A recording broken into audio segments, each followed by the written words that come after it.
Welcome to day 72, right? We're day 72 of Sefer Hamitzvot. So on Friday and Shabbos, it was the mitzvah of marriage that we discussed. That's positive commandment 213, which is when a man takes a wife and is intimate with her. The Hebrew of that is ki yikach ish isha uvala, right? Basically, there's ways that we consider marriage.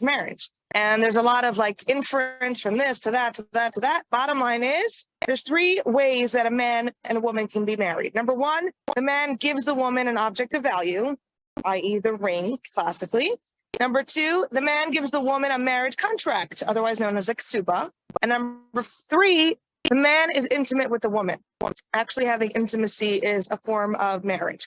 As you might have surmised, we do all three, right? The ring is given under the chuppah, ksuba is given under the chuppah signed before by the witnesses, and the yichud room, i.e. when the husband and wife go home, that's the way they consummate their marriage. Okay, so now today and yesterday, so Sunday and Monday's mitzvah, it's kind of the opposite of this, the negative of this, which is the 355th commandment. And it's basically saying that there should not be intimacy outside of wedlock. The pasuk is, there shall be no indecent women among the daughters of Israel. The Hebrew of that is, lo siya kadesha mivnos Yisrael. Even though kadesha normally we use as holy, but really means separate. In other words, taking somebody and designating it specifically for intimacy outside of the context of marriage. In very, I guess, simple way of understanding it, we look at intimacy as not just an act, not just recreational, not just business oriented, not just for connections.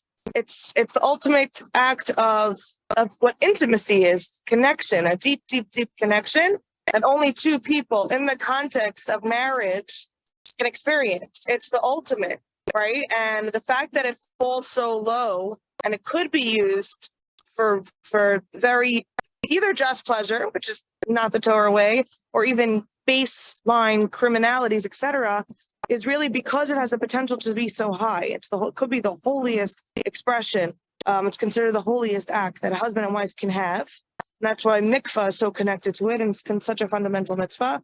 Because of that, it can fall so low. Unfortunately, that's the way kolos is, where the higher something is, the lower it can fall as well.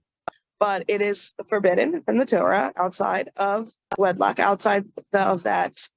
I'm going to use the word outside of that institution of commitment, of eternity, of when it's about two people connecting. Then that's not the Torah way. Okay, so that's the mitzvah for today. Very relatable. Take it as you will. But I always tell everyone, some people unfortunately are not at the point where they can get married as virgins for whatever reason. We do live in today's day. So like everything else, it's not all or nothing, even though I'm not going to say with any moral, anything that you could be intimate outside of wedlock. I will not say that. You will never hear me saying that. However, I understand that some people, it's a big jump. So at the very, very least, be mindful. It's a very, very specific, potentially special thing, and you don't want to just be flippant about it. All right. Have an amazing day, and I will see you tomorrow.